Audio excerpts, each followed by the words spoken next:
Sodom is a bit of a funny place, isn't it? When you ask people, what do you know about Sodom?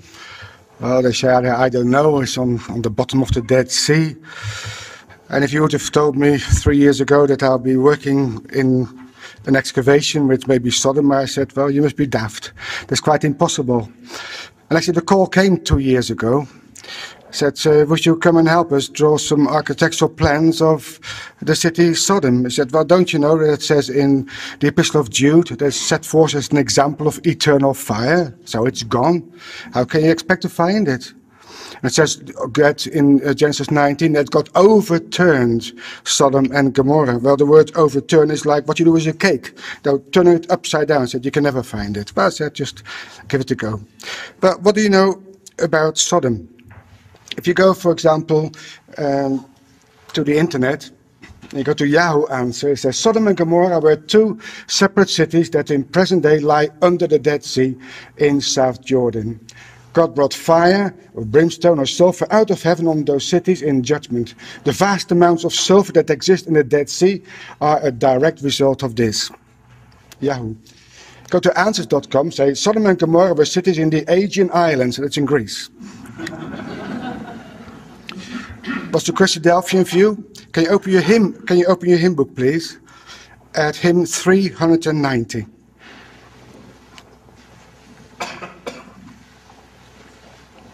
Hymn 390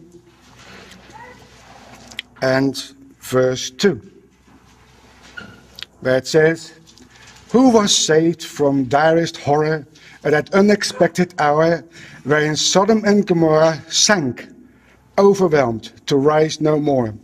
Lot the faithful and his daughters were alone removed to Zoar. Where in the Bible does it say that Sodom sank in the Dead Sea? If you show me one verse, I'll be very pleased and I'll believe you. You can't find it. It doesn't say that Sodom is in the Dead Sea. And the Dead Sea was not created when Sodom was destroyed. There are two distinct sites altogether. Anyway, let's go through the scripture. Some of you may know that I've been working on the illustrations of the ESV Study Bible. And just a few months ago, they brought out the Atlas. And they showed this picture, I didn't know about this, of the Dead Sea. And they see Sodom and Gomorrah and Zoar and Admah, Zebulun, and all those smoky columns going up on the other side of the River Jordan. Well, where were those cities actually located? Well, 2 years ago, a good archaeologist friend of mine, Dr. Steve Collins, he's the Dean of the University of Trinity Southwest in Albuquerque, and I'm professor there, I used to teach there quite a bit. He rang me up and he said, well, why did you come and have a look? So I did, and at the moment they're working there on a site called Tel Al-Hammam. And I just got an email this morning from one of the team members to say things in Jordan have been crazy. That's an email I got this morning in the archaeological field. Last week, a group of Russian archaeologists came and wanted to get a permit to put a submarine in the Dead Sea to look for Sodom. I don't know how deep a submarine can go because it doesn't sink. Remember that the Dead Sea is now at its all-time lowest at minus 450 meters below sea level. Because the Dead Sea has been there for all time, there's nothing under it. At any rate, the Jordanian Department of Archaeology, that is to say, was called to meet them at the Dead Sea. When they arrived, it was a setup that the press waiting, and the Jordanians told them to get out of Jordan, and they could not proceed. But in turn, it precipitated the director of the Department of Antiquity of Jordan to send a news team to our site, Tel Al-Hammam, and interview Dr. Collins and the Jordanian co-director. And then for the first time, they confirmed our site as the best Sodom fit. There's a gigantic turning point for our dig, and we were on the 6 and 8 p.m. national news. And God willing, in 3 weeks' time, I'll be joining our team. Well, here's Dr. Collins, Steve Collins. It's a good colleague of mine. We've been working together for some 15 years. And he is pointing there on a map on Mount Nebo, where he told me he believed that Sodom was located. Well, we've been working together since 1995, and We both like challenges. We climbed up the Roman ramp at Mazar in 1995. That's after our first season of excavating Ai. Been working there for about 7 years, so we got to know each other. He invited me to come to his university and lecture there. And every year we lead tours in Jordan and Israel. And the website is BLE, that's Bible Lens Expedition Travel.com.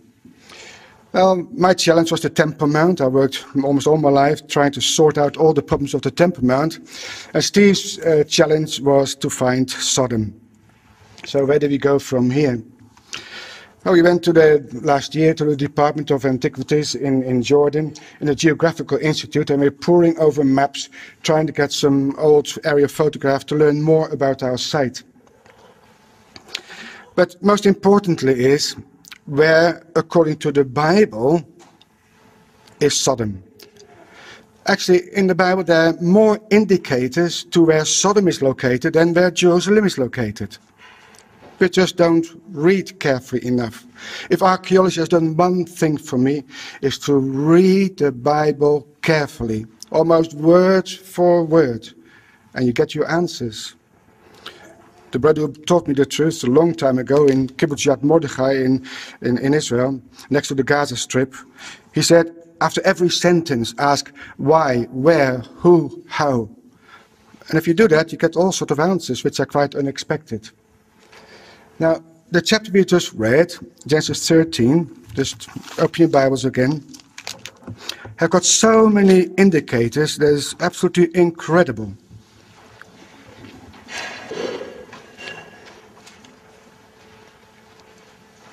So let's start and look at the critical points in those first 12 verses of Genesis chapter 13. And I've highlighted the indicators we need to know from scriptures in order to find Sodom. So Abram went up from Egypt. He was in Egypt, he went to the Negev. When you see south in verse 1, that is usually the Negev, the southern part of Israel. So he came up from Egypt to the Sinai Desert to the Negev. And he went up from place to place. He would have gone over Hebron and Bethlehem and Jerusalem. And they go further north, you can do Bethel. And he came to the place, as it says in verse 3, between Bethel and Ai. What happened there earlier? Abram built an altar on the one hill in between Bethel and Ai. So he went back to the place where he had built an altar before. And then Lot looked up and he saw that the whole plain of the Jordan was well watered. It was like the garden of Yahweh. It was like the land of Egypt towards Zoar. Just remember these phrases, they're extremely important. And so Lot chose for himself the whole plain of the Jordan.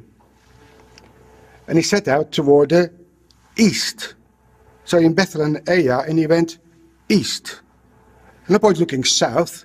No, the Bible says he went east.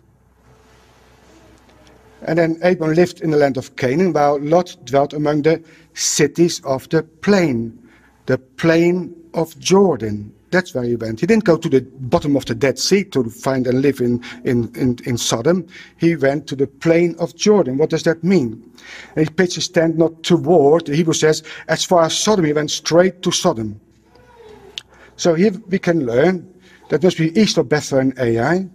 It's in the plain of Jordan, which was well watered. It was like the garden of Yahweh. What's that? Like the land of Egypt. What is the parallel? It is east of Bethel and Ai. Now the plain of Jordan, the word plain is not a normal word for plain. Plain is usually an emek or an arava in Hebrew. But a kikar, that's the word used in Genesis 13, yes, is usually translated as a talent or a loaf of bread. The idea is a kikar means a circle. You go to the old city in Jerusalem, you buy bread, you get a pita, circular loaf of bread. When they exchanged silver or gold as a talent, there was a circular disc of gold or silver. In modern Hebrew, a kikar is a roundabout. Like in Tel Aviv, you've got Kikar Dizengoff, it's the roundabout of Dizengoff. So it indicates a circle. It's the circle of the Jordan. That's how the plain of Jordan should be translated. It's not the plain of the Dead Sea, it's the plain of Jordan, says the Bible. There's 13 geographical uses of the word Kikar. You only find in the Old Testament. It also refers to the disc-shaped southern Jordan Valley north of the Dead Sea. It looks like a circle. For those of you who look at atlases or have been in the land of Israel, you know you get the Sea of Galilee. And then the Jordan goes down through a valley, but it widens out where Jericho is, north of the Dead Sea. Have a look at these pictures. So this is a satellite photograph of the Dead Sea area. So here you see the northern end of the Dead Sea. Here's the river Jordan going through a narrow valley and goes all the way down. But look at this area. It widens out into a circle. It looks like a circular plain if you stand here above Jericho or here on Mount Nebo. If you look from a slightly different angle, we're now above Jerusalem more or less. Here's Jericho, here's the river Jordan, here it flows into the Dead Sea. And you can see there's a circular plain. That's the Hebrew word for plain. Kikar means a circle, a disc. You can't get away from it. So, in this disc, in the plain of Jordan, the city of Sodom must be located according to the Bible. So the Kikar is also the Kikar of the Jordan, not the Kikar of the Dead Sea. The Jordan, Hayarden, refers only to the river Jordan proper. The Dead Sea is not the Jordan. The Jordan is not the Dead Sea. They're different systems. And Hayarden never includes any part of the Vale of Siddim. It ends, as the Bible says, I've put some references here if you want to write them down. It ends at the mouth of the Jordan below Pisgah. And Pisgah is Mount Nebo, just opposite Jericho, just where the North Sea ends. You can look up, let's look up in Numbers 34. Comparing scripture with scripture is not only important for archaeology and geography, but for our spiritual life as well. So in Deuteronomy 34, Numbers 34, in verse 12,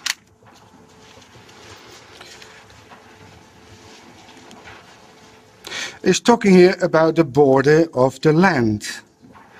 So in verse 11, the coast shall go down from Shepham to Riplah, on the east side of Ain. The border shall descend, it shall reach unto the side of the Sea of Kinneret, the Sea of Galilee, eastward. The border shall go down the Jordan, and the goings out of the Jordan shall be at the Salt Sea, the Dead Sea. This shall be your land. See, the Jordan ends at the Dead Sea. And the Dead Sea is not the river Jordan. Deuteronomy 3:17.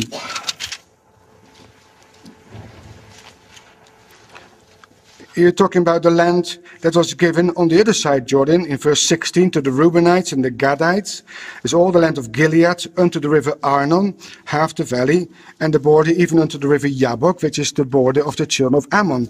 And it's wonderful. You can go to Jordan, you can stand there at the Arnon Valley, very deep canyon in the south, and you can see there the Jabbok River as well. And then verse 17, it says, and the plain, the Kikar, the circular disc also, and Jordan, and the coast of, from Kinneret even unto the Sea of the Plain, the Salt Sea, under Ashdod, Pisgah, eastward.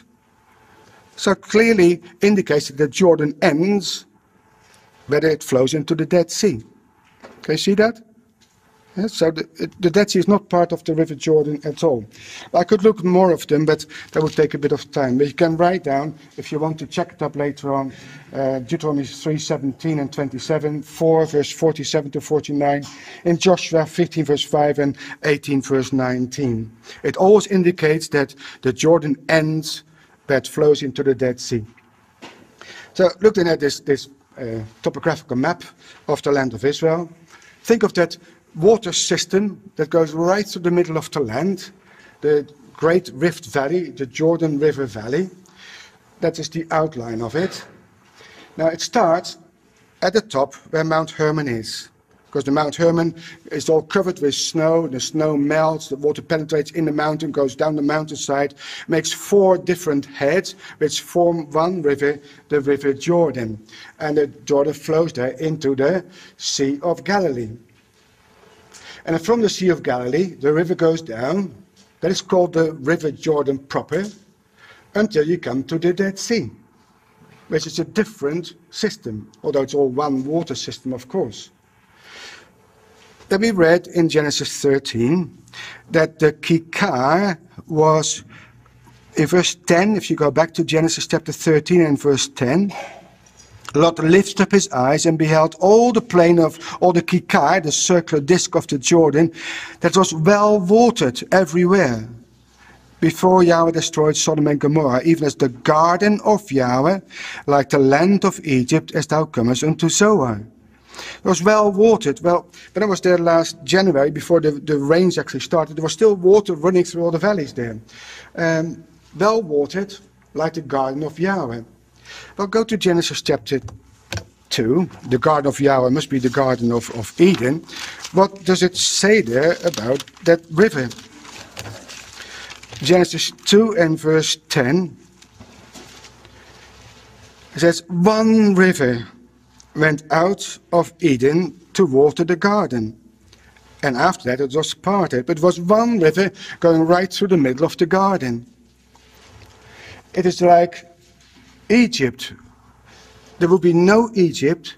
It was no Nile. The Nile is Egypt. There's one river going right through the middle of Egypt. It overflows its banks, just like the River Jordan does. So it's quite clear, if you go back to Genesis 13, it must be well watered, the plain, and one river going right through the middle of it, just like in the Garden of Eden and just like in Egypt. That's what the Bible tells us. Well, if you look at this picture, here's the Kikar, which ends at the Dead Sea. These riverbeds are flowing with water most of the year, all of them. Yes? And then there's where Jericho is, also in the Kikar of the Jordan, and the River Jordan goes right through the middle of it. Just like the river went through the middle of the Garden of Eden, as verse 10 tells us, and the Nile goes through the middle of the land of Egypt. And the Nile ends when it flows into the sea, into the Mediterranean. And there are all sorts of sites there, those red circles. Tel El Hammam, that's a site we're excavating, the largest site in this area.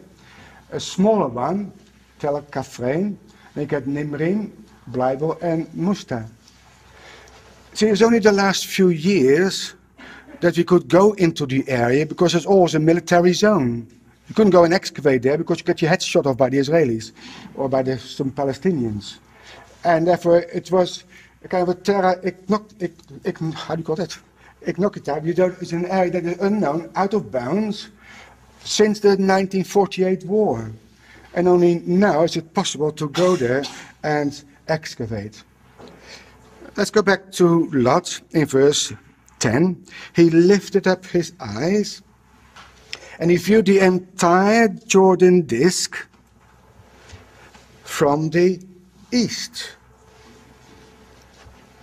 Yes, he was in Bethel and he looked east.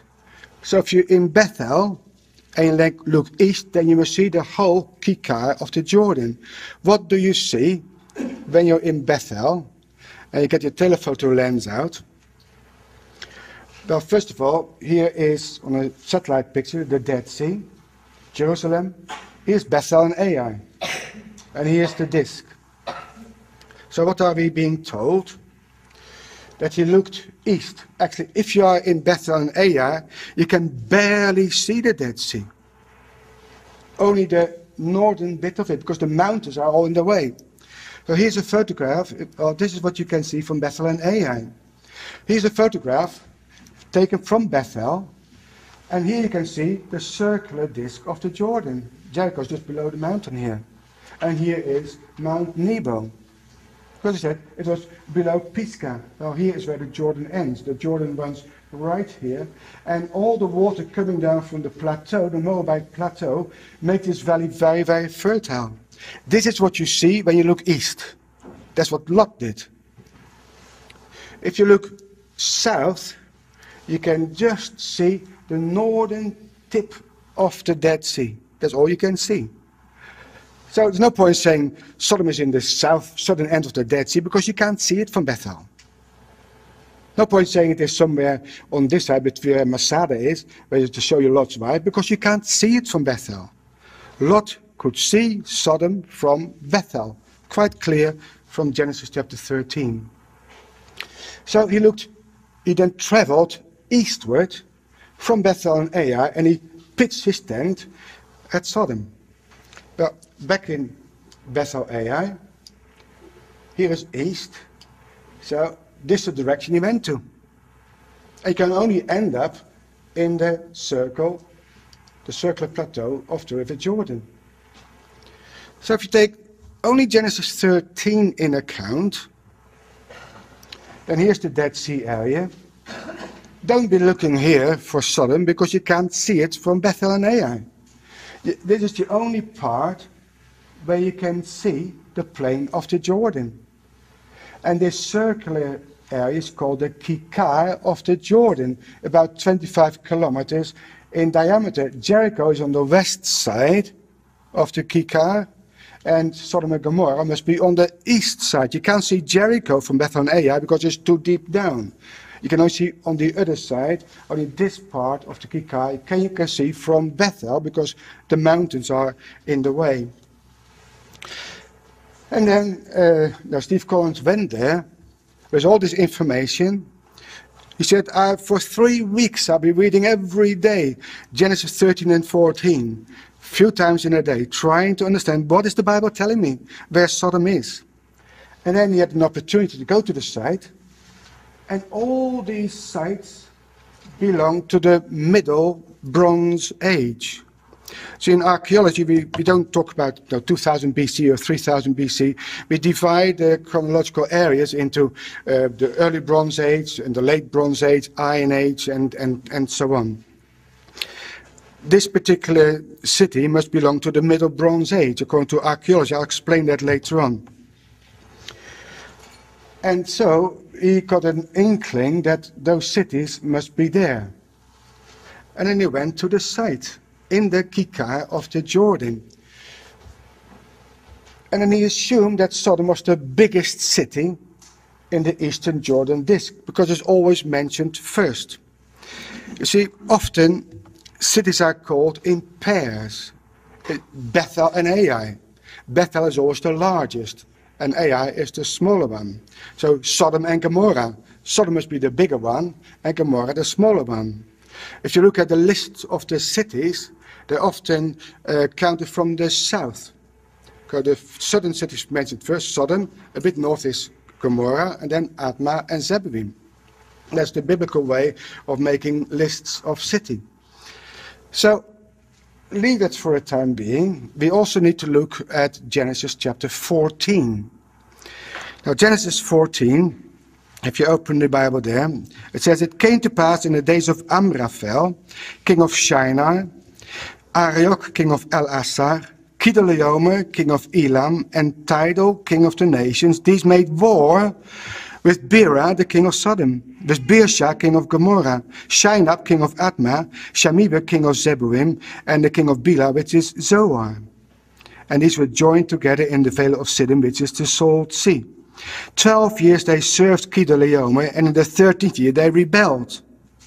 And in the 14th year came Kedorlaomer and the kings that were with him, and smote," look on the map, he smote the Rephaim, in Ashtaroth Karnaim, that's where it is. So they came from Mesopotamia, following the same route which Abraham took, coming over Damascus into the land, staying on the east side of the Jordan, smote the Rephaim here, and then the Zuzim, the next group of people, in Ham, and then the Emim in Shaver Kiriataim, that is here.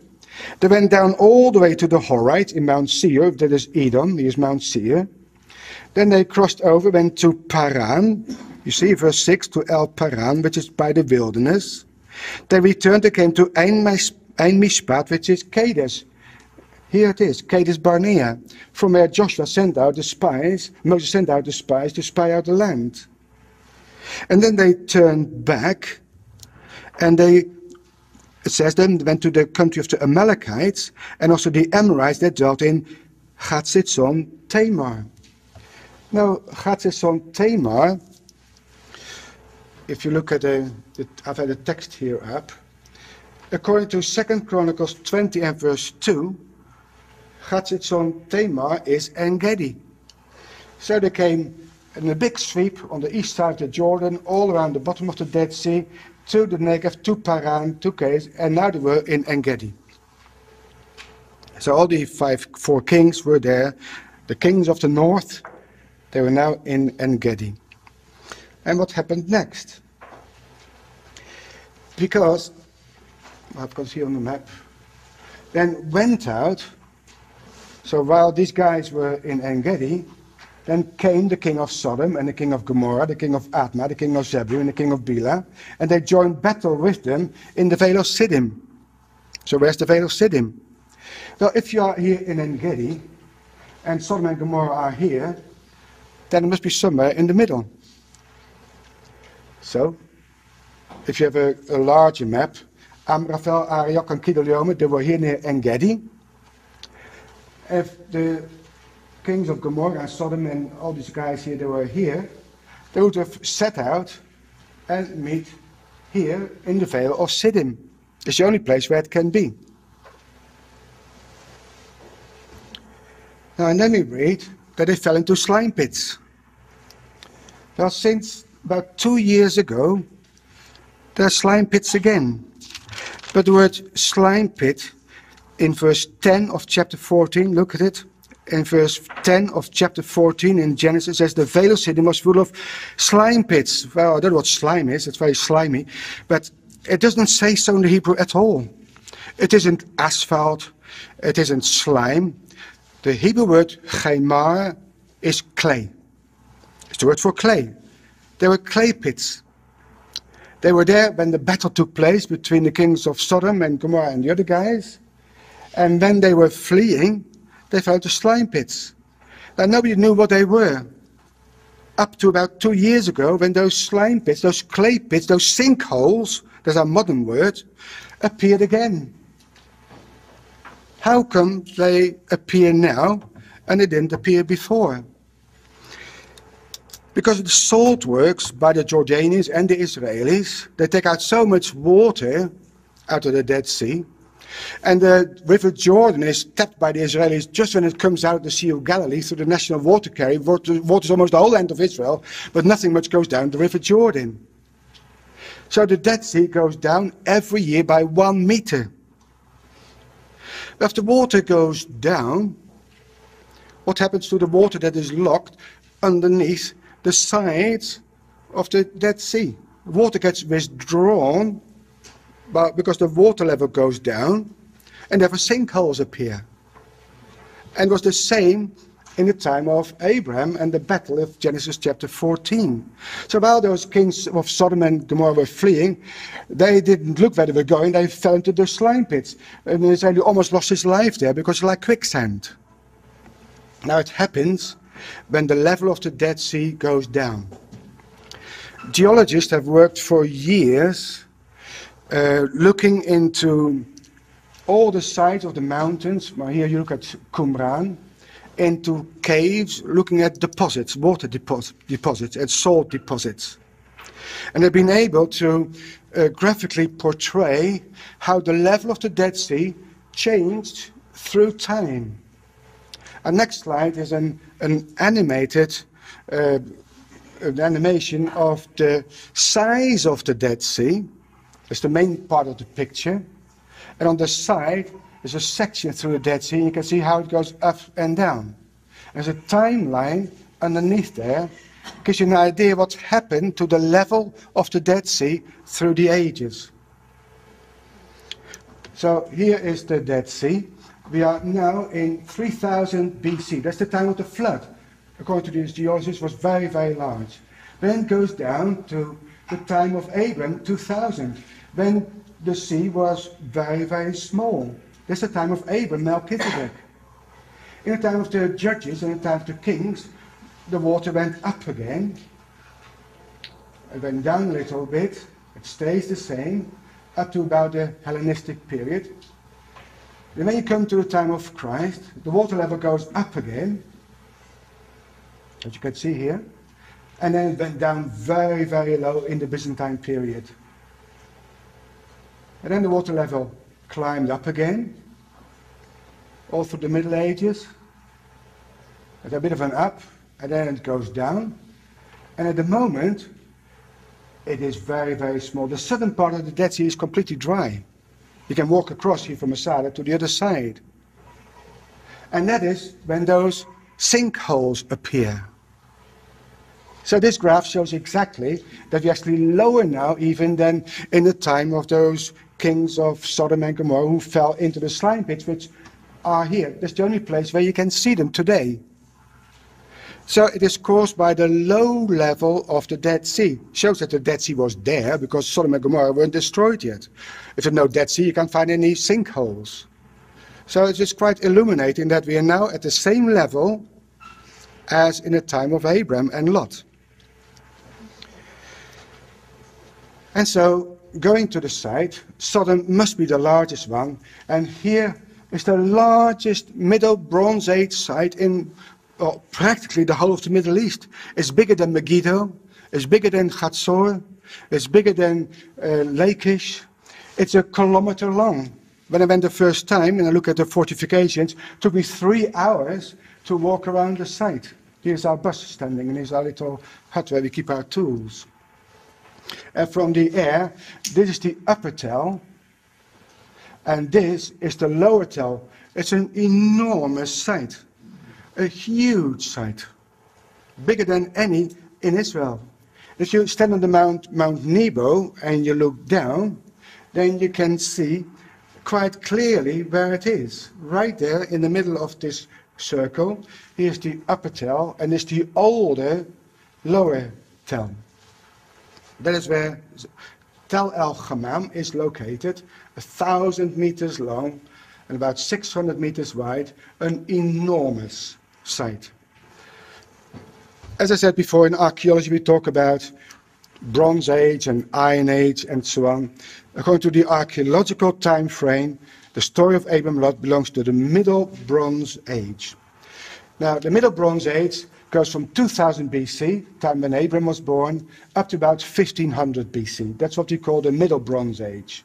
Then you get the Late Bronze Age from 1500 to 1200, and then you have what we call the Iron Age, which is the time of the kings of Israel.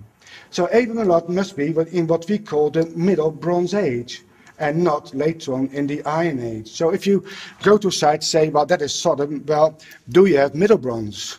If you don't have Middle Bronze, it can be Sodom. Let's go to Genesis chapter 10, where Sodom is mentioned for the first time before the flood.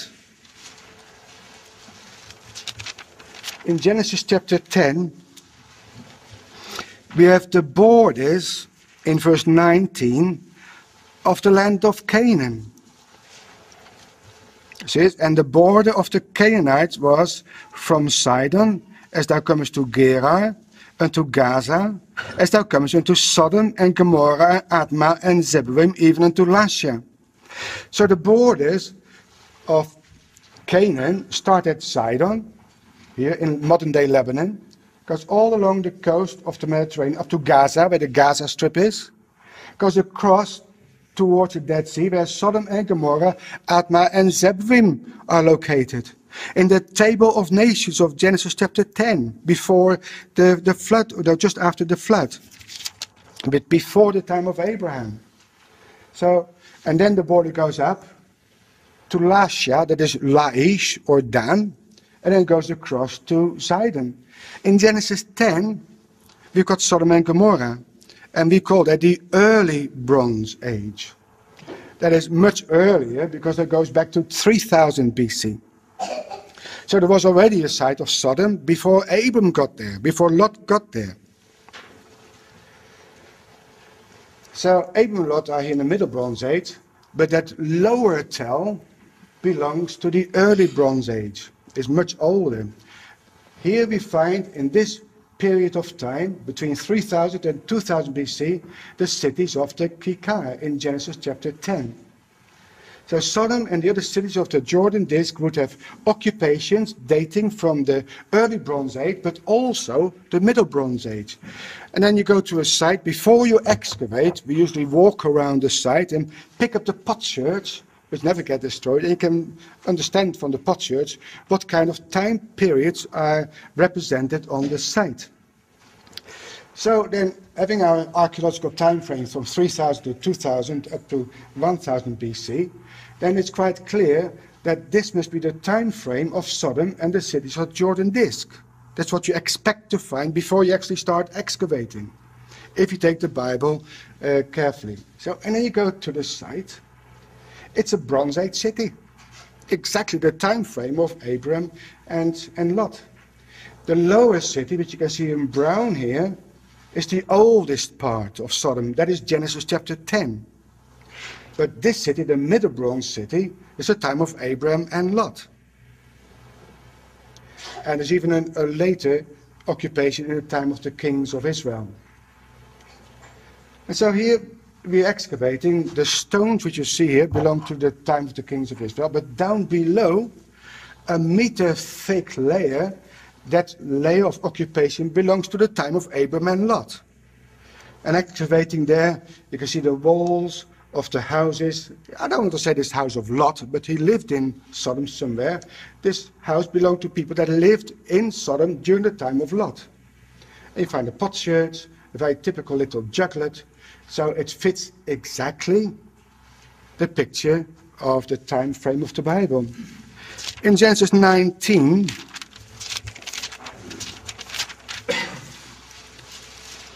we read that 2 angels came to Sodom at even, and Lot sat in the gate of Sodom. What's the importance of that information? Well, there's no point having a city with houses and on one side build a gate. Please go through the gate. So, no, I'd rather go around it. It doesn't work like that. If you've got a gate, you've got the city wall. Because the gate is the only opening through the city wall. So it means if there's a gate, there must be a city wall. And so looking at the site, schematically, here's the lower tell, here's the upper tell. Here you expect to find, in the Middle Bronze Age, in the upper tell, in the lower tell you find already a city wall, and towers have been excavated already. There must have been a city there, which was destroyed. There's not the destruction of Sodom and Gomorrah, but the upper tell had a city wall as well. There's a city of Lot. There must be a gate, which we haven't found yet. There was a city, and that was destroyed by fire.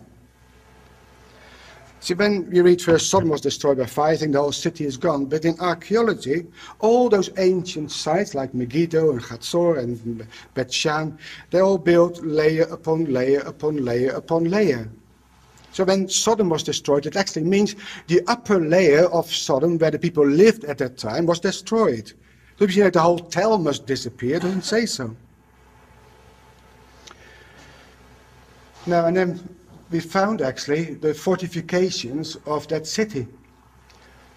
Here, all built over the ruins. So excavating on the top there, we found a rampart, a typical Middle Bronze Age rampart of the city of Lot. And the city, the buildings must be inside. Well, here is the mud brick wall starting to be excavated, going down, sloping on the side. He's standing at the bottom. This was the fortification of the city of Sodom in the time of Lot. And somewhere through this ramp made of mud brick, of little stones or bricks made of mud brick, calculating them, they must have made 44 million mud bricks to build a fortification around this city. It was an enormous kind of work. And so archaeologically and geographically, the biggest fortified Bronze Age city on the eastern Jordan disk is the most likely candidate for Sodom, called today Tel El Hammam. It spreads over 1 kilometer square. He called it the Queen of the Southern Jordan Valley. Yes, it's bigger than any other Bronze Age site in the whole Middle East in this particular area. So this is the Middle Bronze Age rampart then. There was a little space of time and the site was unoccupied. And look at the destruction. Digging in this square, below where you can see the stones, this particular level was full of ash and destruction. You see a picture here of a mud brick, but it's been fired so hard you couldn't break it. Usually you must be very careful when you dig a wall that was made of mud brick, because if you listen mud, they break in your hand. This was as hard as a stone, been exposed to an enormously high temperature. And parts of the roof, they were infused with sulfur and hard as stone. Normally it's brittle like anything. You only get it when something is burnt at a very, very high temperature. Here I'm standing here in the burnt palace of Bera, king of Sodom. You can see that the bricks here are still red, because it changes color from brown to red if you burn mud brick. And thinking about it, king, well, his palace must have been here, right on the top, and the view from his palace was the whole of the Kikar of Jordan. Here's the Dead Sea, here's Jericho, here's Gomorrah, right in view, a satellite city of Sodom. And so it all seems to fit very, very well indeed. And then in one place, they found a few potsherds which had melted. They're green. And you need a temperature of over 6,000 degrees centigrade to melt a potsherd. My colleague Steve lives in Albuquerque, New Mexico, where in 1945 they had those nuclear tests. And the result after those tests, they looked at the whole environment. They saw that the sand was turned into green glass. Most things turn into green glass. And when he took this sample to the laboratory, they said, oh, this trinitite. So trinitite, also known as atomite or alamorga glass, is the name given to the glassy residue left on the desert floor after the plutonium-based Trinity nuclear bomb test. So when he saw the potsherd, he said, that's trinitite, without any doubt. He turned it over. What, he says? There's a potsherd. Where did they get that from? They cut right through the middle with a very fine saw, and they saw that below the green glaze there were actually bubbles inside the potsherd from the heat this potsherd was exposed to. Go to Genesis 19 and verse 28. There's more information which is extremely important. In verse 27, I mean, it is after verse 24, Yahweh rained upon Sodom and upon Gomorrah brimstone and fire from Yahweh out of heaven. He overthrew those cities and all the plain and all the inhabitants of the city, and that which grew upon the ground. His wife looked back from behind him, and she became a pillar of salt. And Abram got up early in the morning to the place where he stood before Yahweh. He was in Hebron, by the way. He looked towards Sodom and Gomorrah, and what did he see? Toward all the land of the plain, he beheld the smoke of the country went up as the smoke of a furnace. If you've got a big bonfire, the smoke goes all over the place. But a furnace, with a chimney, the smoke goes straight up. That's what Abram saw. Exactly a pillar like you have from a nuclear bomb. I don't say there was a nuclear bomb in, don't mistake what I'm saying, but the fact that there was a pillar of smoke going up is the same as you see when you have an atomic bomb. How does that happen? Because when the bomb comes down, You get a horizontal impact, but the path through which it comes down is a vacuum. It sucks up sand and stones, which get superheated, and then they come raining down upon the site. It says God rained down fire and brimstone. The best lexicon I have at home is written by John Parkhurst. It was made in actually 1823. That's the lexicon which John Thomas always used. He's a very intelligent man, and he looked at that word, brimstone. Brimstone is an old English word for burning stone. That's all it is. So make a note in your Bible, brimstone is burning stone. He says brimstone or burning stone, gofrit in Hebrew, is always applied, written in 1823. Yes? Applied or alludes to that meteorous, inflammable matter which God rained upon Sodom and Gomorrah. That's what the Hebrew word indicates. And we believe that's how Sodom was destroyed. Words that are related to gofrit is gopher wood, of which the Ark of Noah was made. There's so much resin in that wood that it stays afloat. Yes, the cypress is from the same kind of word, kuparisos, gofrit. So it isn't sulfur. It's very durable against rot and worms, used for shipbuilding and so on. So it is a resinous, inflammable juices which you find in that particular tree, and that is the word used. Now, my colleague thinks that Sodom and Gomorrah were destroyed by a meteorite. Now, that was his idea. It sounds plausible, but just think about it. If you get a huge meteor coming down from the sky, and it fragmentizes on impact, then it hits the ground at a terrific speed. But the path through which that meteor comes down creates a vacuum. First of all, you get an impact on the ground, and it says that God overturned the cities of Sodom and Gomorrah. Well, you can look at the walls in the section, they're just tumbled over. That's the horizontal impact when you get such an impact on the ground. But that path through which it comes down becomes a vacuum. It sucks up soil and stones, goes up in that vacuum, gets superheated, and comes down as burning stones. That's exactly what the Bible says. So something, either a meteorite, certainly not a nuclear bomb, something must have come down from heaven, which sucked up, it's had a horizontal impact, sucked up the stones, superheated them, and then smashed them down again. And that is how Sodom and Gomorrah were destroyed. All those cities were destroyed, all those 5 of them, at the same time, in the same way. Now, that is very interesting. So we have here Tel el-Hammam, the largest city, we believe Sodom, Tel Kafrein, maybe Gomorrah, Nimrim, they go together again. He says Sodom and Gomorrah, Admah and Zeboim. Zeboim, I was teaching my students this morning, if you got a word like Elohim, if it ends in im, it's plural. So there were 2 sides there, one beside the other, twin satellite cities of Admah and Zeboim. So according to the direction we get in the Bible, and the way those cities were destroyed, it fits exactly the picture of Sodom and Gomorrah in the Kikar, as we've been seeing in the Bible. And in 3 weeks' time, God willing, I'll be there again and see what I've been discovering so far. But what can we learn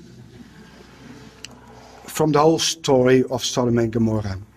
As Christadelphians. It's not just written here for archaeologists so we can find the site. Yes? Well, to us, reading the Bible, Genesis 13 and 14, and coming to a site which fits perfectly, shows that the biblical record is absolutely true. Taught me I must read the Bible so carefully. If it says east, well, look east and don't look south, because you won't find it. Yes? Don't believe fables, including hymn 390. I'm so pleased that the hymn book is not part of the BASF, because I'm disfellowshipped at the end of this lecture. Don't bring your family to Sodom. It says, Lot, he vexed his righteous soul. Oh, he had hoped perhaps to convert Sodom. What happened? His wife was converted to the ways of Sodom, and his 2 daughters as well. He lost his family by choosing to live in the wrong place. Oh, very fertile, well watered, the river Jordan there, plenty of food, better than on top of the mountains where Abraham stayed, but at the cost of his family. And don't live a Sodom lifestyle. But what is a Sodom lifestyle? You see, usually when we think about Sodom, we think about the immorality, sexual immorality. But that's not the only thing. Go to Ezekiel chapter 16, please. And then we come a lot closer home. In Ezekiel chapter 16,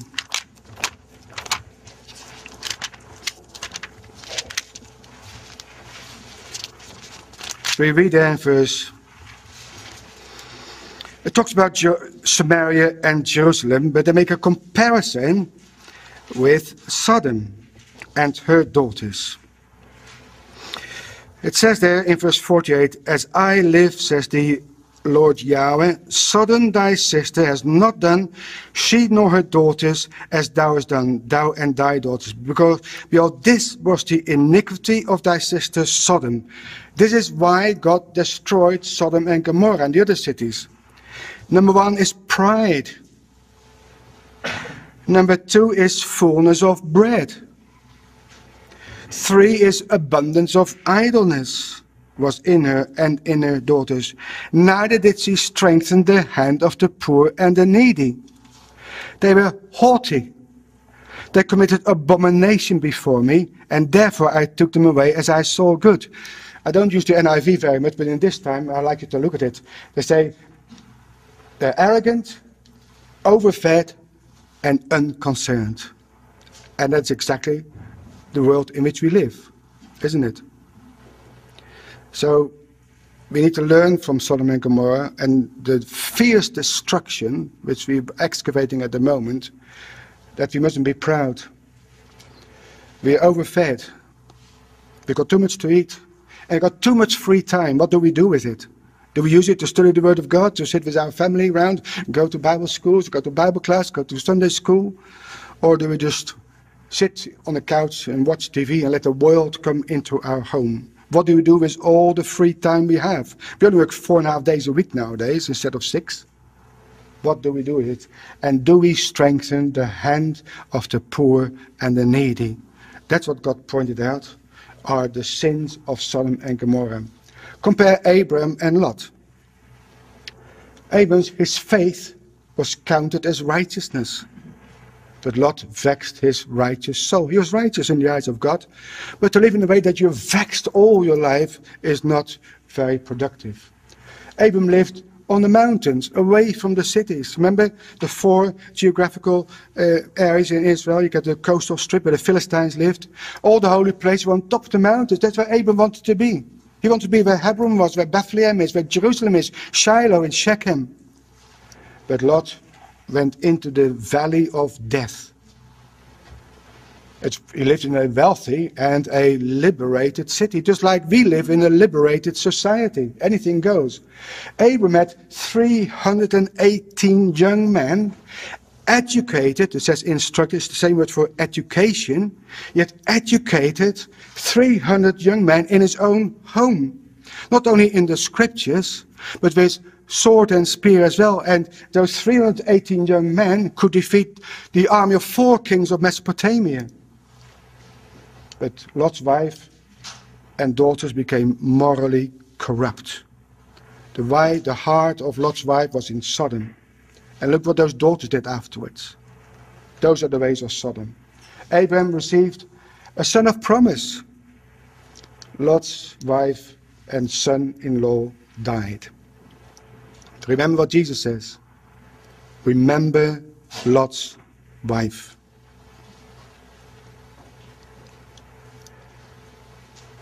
I hope you agree with me that Sodom is not on the bottom of the Dead Sea. Jesus says in Matthew 10 verse 15, verily I say unto you, it shall be more tolerable for the land of Sodom and Gomorrah in the days of judgment than for that city. So Sodom will be remembered at the day of judgment. You're still in Ezekiel chapter 16. Look what it says in verse 55. This is in the kingdom when everything will be restored again. It says, when thy sister Sodom and her sisters, her daughters, shall return to their former estate, and Samaria and her daughters shall return to their former estate, then thou, Jerusalem, and thy daughters shall return to your former estate. Jerusalem is going to be restored as the capital of the land of Israel. Samaria, the northern part of Israel, is going to be restored as part of the inheritance of the saints. And Sodom will also be restored. There will be a city of Sodom in the kingdom. It's on the bottom of the Dead Sea. Very difficult to build a city there. So this, then, brothers and sisters, is what we've learned from Genesis 13 and 14, reading accurately and following the scriptures and finding most likely what is Sodom. The future, well, here's Jerusalem on the top of the mountains. This is the area where Abram preferred to be. In Ezekiel 47, verse 8, we read about a new river coming out of the temple. The waters that issue out toward the east country go down into the desert, go into the sea, but being brought forth into the sea, the water shall be healed. That fresh water, abundant water coming out of Jerusalem will take away the salinity of the Dead Sea, but the Dead Sea will stay where it is. Because fishermen will still stand in En-Gedi. If you now go to En-Gedi and got a fishing rod in your hand, and you got your floater in the water, people think you're soft in the head. Yes, but in the kingdom, it will be able to fish there, because fishes will live again in the Dead Sea. Zechariah says, it shall be in that day that living water shall go from Jerusalem, half of them to the former sea, and half to the hinder, or the western sea, which is the Mediterranean. In summer and winter shall it be. We love the land of Israel, but what is really missing is a good river, isn't it? And there's going to be a river in Jerusalem, in the land of Israel, healing the waters of the Dead Sea, as we shall see tomorrow or the day after, is a type of death itself. And then will all the earth be filled with the knowledge of the glory of Yahweh, as the waters cover the sea. Thank you.